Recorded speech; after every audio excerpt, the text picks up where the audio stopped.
Good morning, everyone. Happy National Nutrition Month, as well as happy Colorectal Cancer Month. Today, we'll be sharing more about how you can rethink your drink options and learn more about selecting healthier beverage choices.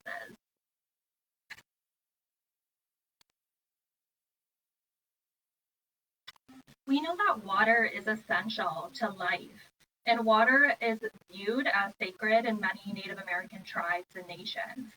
Water makes up between 65 to 85% of our body's composition, and it offers us protection. It has roles in transporting important nutrients throughout our bodies, as well as removing waste and toxins. It can help with regulating our body temperature and just give us those energy that levels that we need throughout the day. When we're dehydrated and not getting enough fluids throughout the day, this can lead to unclear thinking, changes in our mood. The body could overheat, and in more extreme cases, it could even cause kidney stones. Water is a super healthy option. It has 0 calories or energies, and it can even help us with maintaining a healthy body weight. So how much water should we drink? Well, we want to include daily total water, which isn't just water. It includes water from foods and other beverages. And really, it varies by age, sex, pregnancy, breastfeeding status, and health condition. Some people have fluid restrictions prescribed by their doctor. So aging, the more we grow, the more water we need. An adult needs more water than, say, an infant. And then sex, men need more fluids than women due to their larger muscle mass. Muscle contains mostly water. And then pregnant women need more fluid than the average adult to maintain a large enough blood supply and a large enough and a large enough amount for the amniotic sac for the baby to grow. And then women who are breastfeeding require more fluid to produce their milk supply for baby. So limit added sugars to less than 10% of calories. This includes food. So for example, if you consume a 2,000 calorie daily diet, that would be only 200 calories or 50 grams of added sugars per day.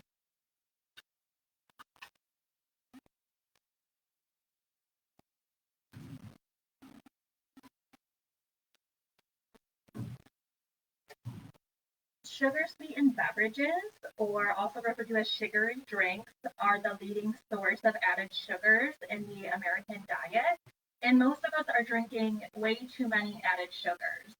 So what are added sugars?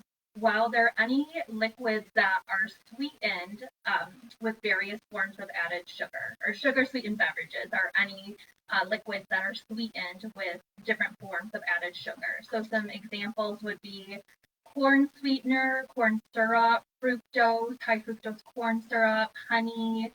Those are all some examples of those added sugars.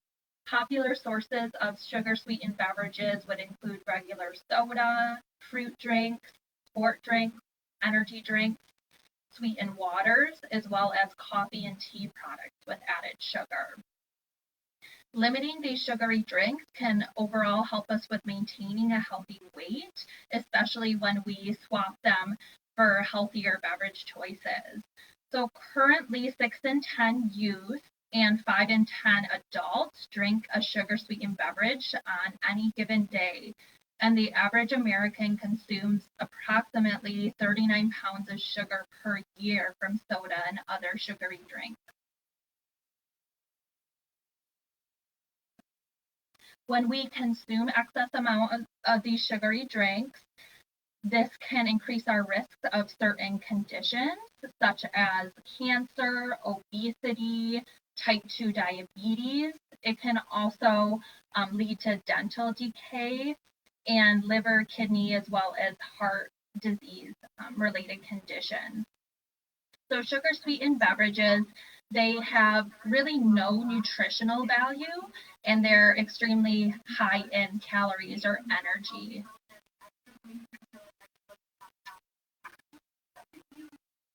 All sugars provide us with calories or energies that our body uses to maintain specific roles and functions. So each gram of sugar provides approximately 4 calories for our body.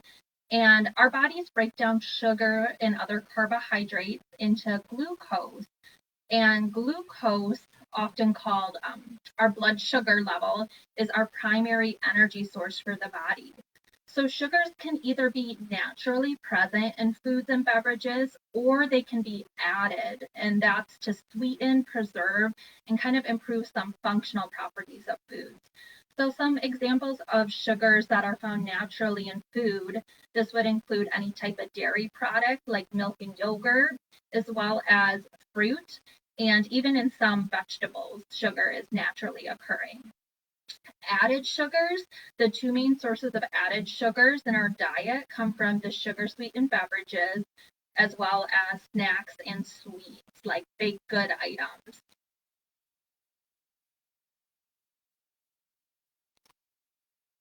Here's a nice visual that gives you an idea of just how much sugar is in some popular drink items. So you can see here on the far left, waters naturally contain 0 grams of sugar, and then these increase as we kind of look across the board here. Most coffee type drinks like frappuccinos or mochas are heavily processed and added with sugar. Again, another visual for you to take a look at.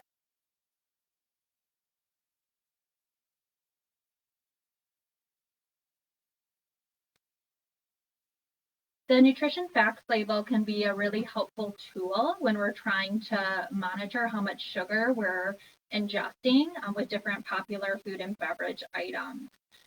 I like to reference the percent daily value, which is on the far right column here.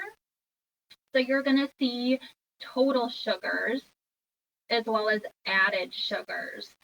So total sugars include those naturally occurring as well as the added sugars. So for example, this product contains 25 grams of total sugars, and you can see 23 out of the 25 grams are added sugars. So that would leave 2 grams here that would be naturally occurring, but the majority you can see is from added sugars, 23 grams.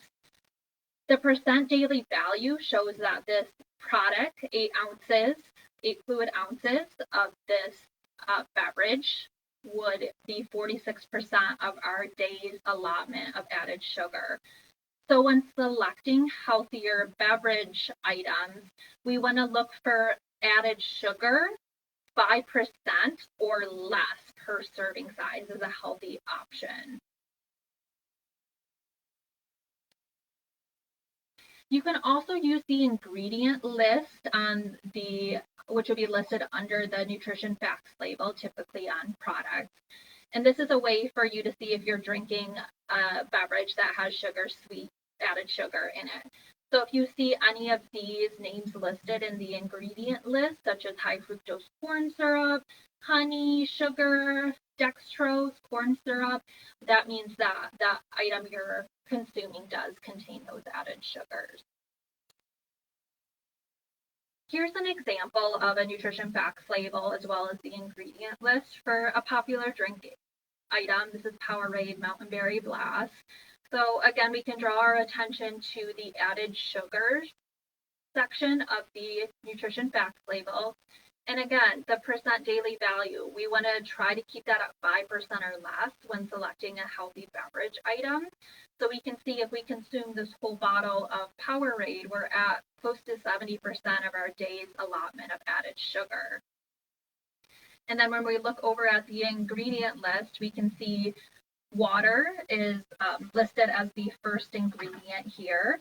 And all ingredients that you would find on the ingredient list are required to be listed from largest to smallest quantity based on the weight or concentration. So while the majority of this product is composed of water, the second ingredient would be the high fructose corn syrup, which we know is an added sugar. So we know kind of off the bat here that sugar is one of the highest quantity ingredients in this product just by looking at the ingredient list.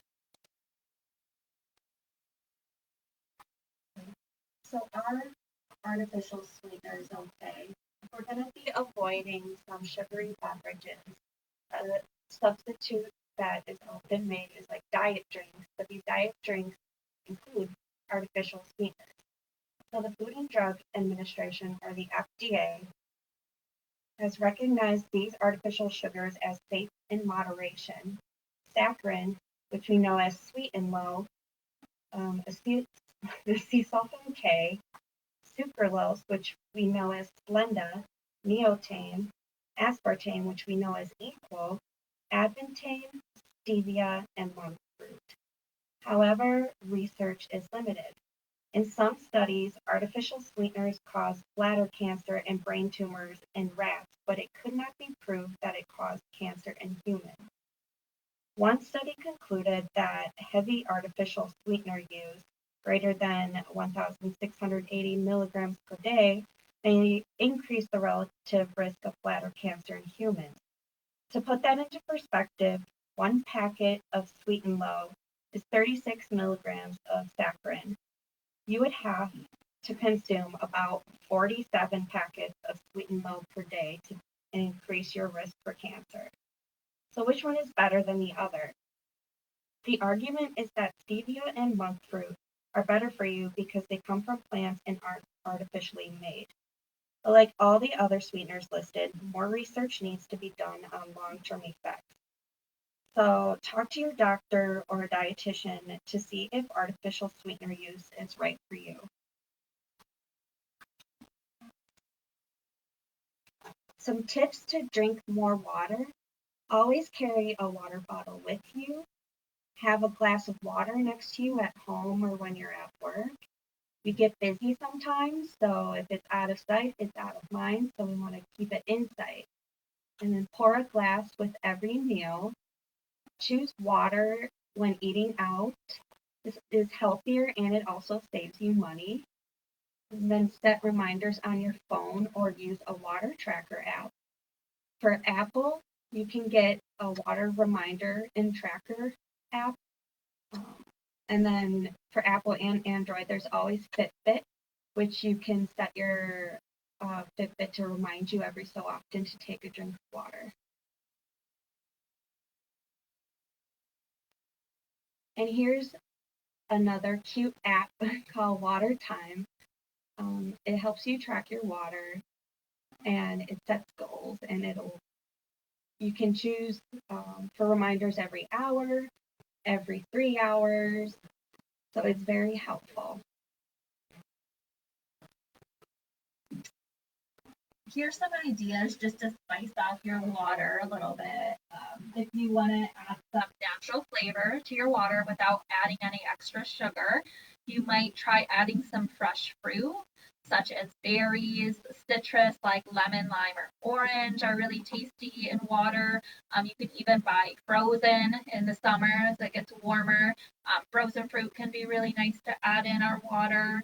And then if you like the fizz to your drink, again, without adding any extra sugar, you could add some plain sparkling water. Just double check the sparkling water that you purchased doesn't have any added sugar by confirming on the nutrition facts label. But again, this could help satisfy your fix for that carbonation in your drinks as an alternative to soda. And here's just some combination ideas. Strawberry and kiwi pair really well together. Maybe you want to add a fresh herb like mint with cucumber or with lemon. Smoothies are another great way to get fluids in throughout the day. So, of course, we can always add in water that wouldn't have any sugar when we're making our smoothies, and then naturally sweeten it using fresh fruit. We could also add in a milk of choice, whether that's cow's based, ideally kind of trying to incorporate skim or 1%, the lower fat milks into our smoothie. Also plant-based milks, you could do a cup of a plant-based milk in your smoothie. Again, just being aware if there's any added sugar and trying to select the unsweetened plant-based milks if you want to add that in. And then we can even get a little protein in this way too if we want to add peanut or nut butter, as well as tofu. So this is kind of a great way just to get a nice snack or maybe even meal in just through a smoothie. And then, of course, we can flavor it, add a little more spice by adding seasonings like cinnamon, nutmeg, ginger. These would all add some flavor without adding any extra sugar. We hope you learned something new today. Please comment if you did learn something new for your chance to win a prize for National Nutrition Month. And of course, let us know if you have any questions by emailing us or commenting here on the post. Thanks for tuning in.